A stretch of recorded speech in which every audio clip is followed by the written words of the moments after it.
nome é Wagner, eu sou biólogo, né, sou especialista em engenharia ambiental e sanitária.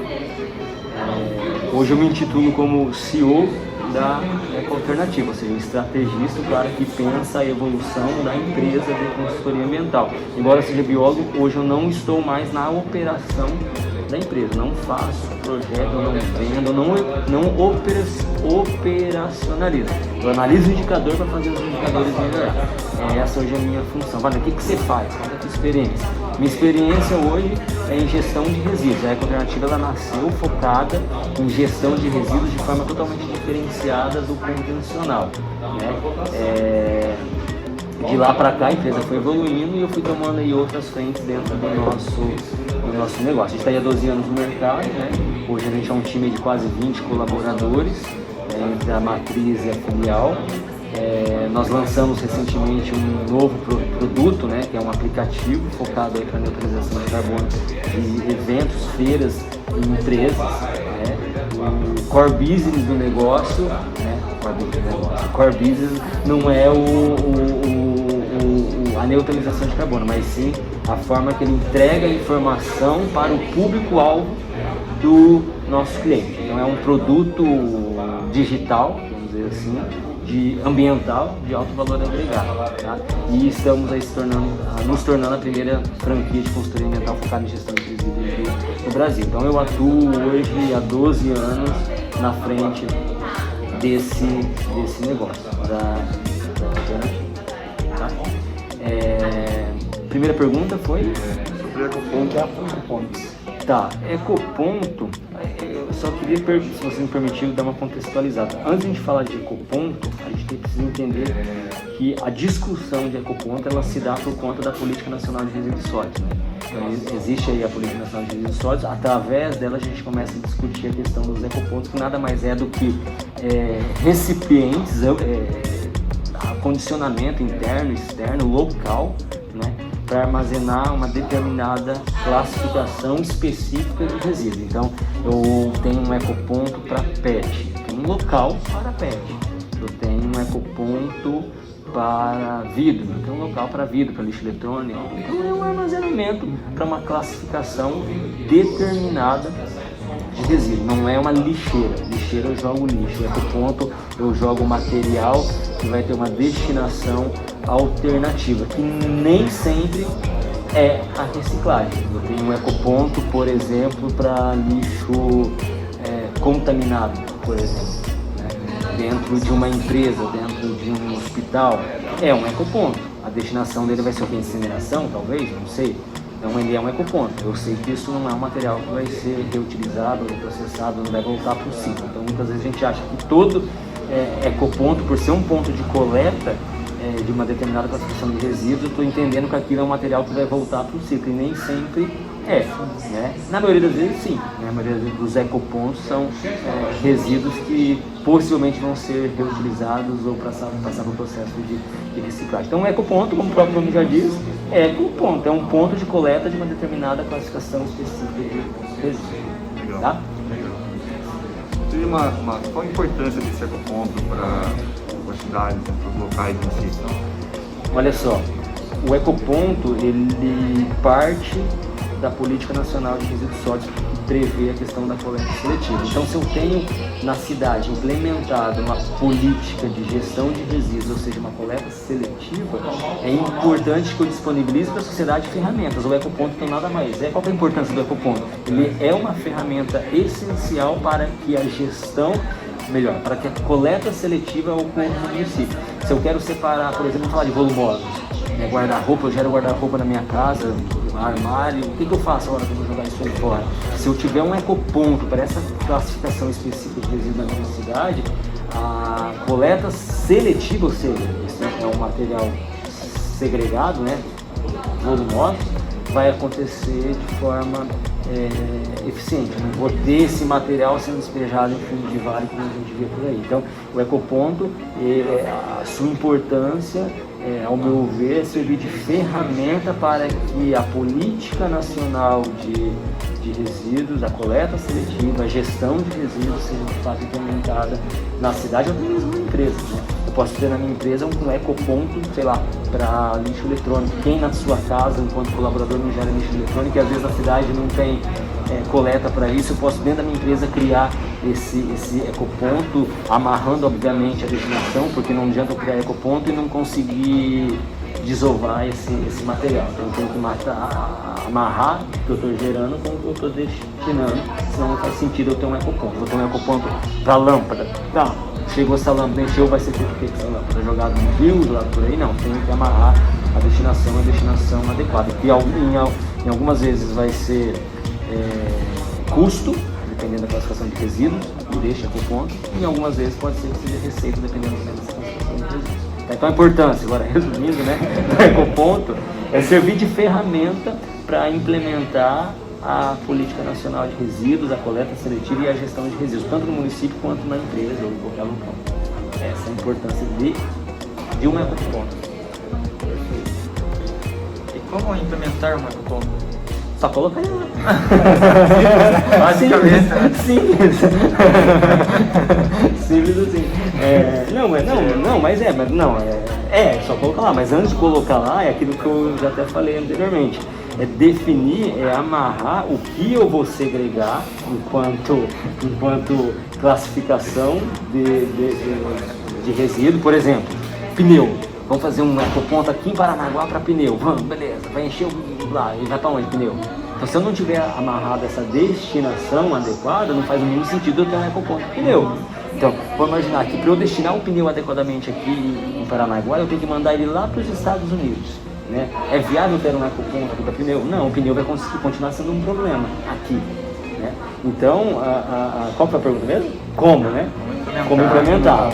Definir a desova dessa classificação de resíduos, verificar se essa desova vai ser um ônus ou um bônus, ou seja, se vai trazer custo ou receita, né? E aí sim implementar, aí sim colocar, né, como eu disse no início, no ecoponto, que aí o layout dele fica a critério. Pelo do planejamento, né, Wagner, para poder implementar. Se você não souber, no caso, então, você falou para onde vai, se vai gerar, né, uma despesa, né, ou um tipo de ganho, tem que saber como vai ser feito. Exatamente. Às vezes até a despesa ali é levado em conta, né? Exato, porque muitos municípios não têm ecoponto para determinadas classificações de resíduos, porque essa classificação de resíduos gera um ônus para o município e o município não quer arcar com aquilo. Né? Vamos falar de gesso. Não poderia ter ecoponto para gesso na cidade inteira? Quantas cidades o cara troca gesso e joga por aí?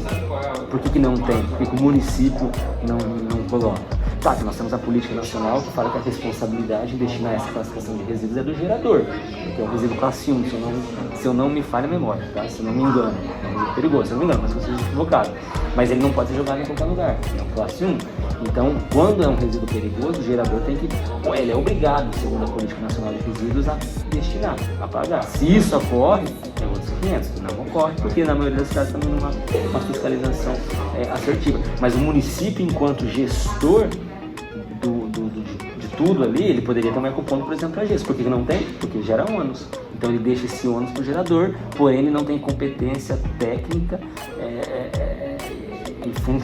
e mão de obra, né, para verificar se o gerador de fato está destinando, por exemplo, esse gesso de forma adequada. Consegue entender? Né? Então é isso. E qual seria a destinação final dessas coletas realizadas? Né?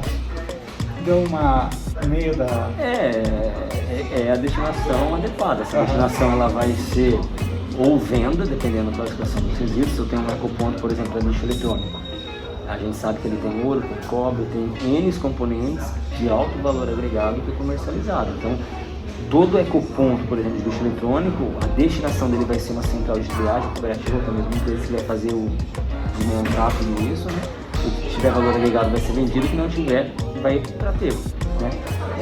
Se eu pegar ecoponto de lâmpadas, né, fluorescentes, o que é feito com as lâmpadas fluorescentes hoje dos ecopontos?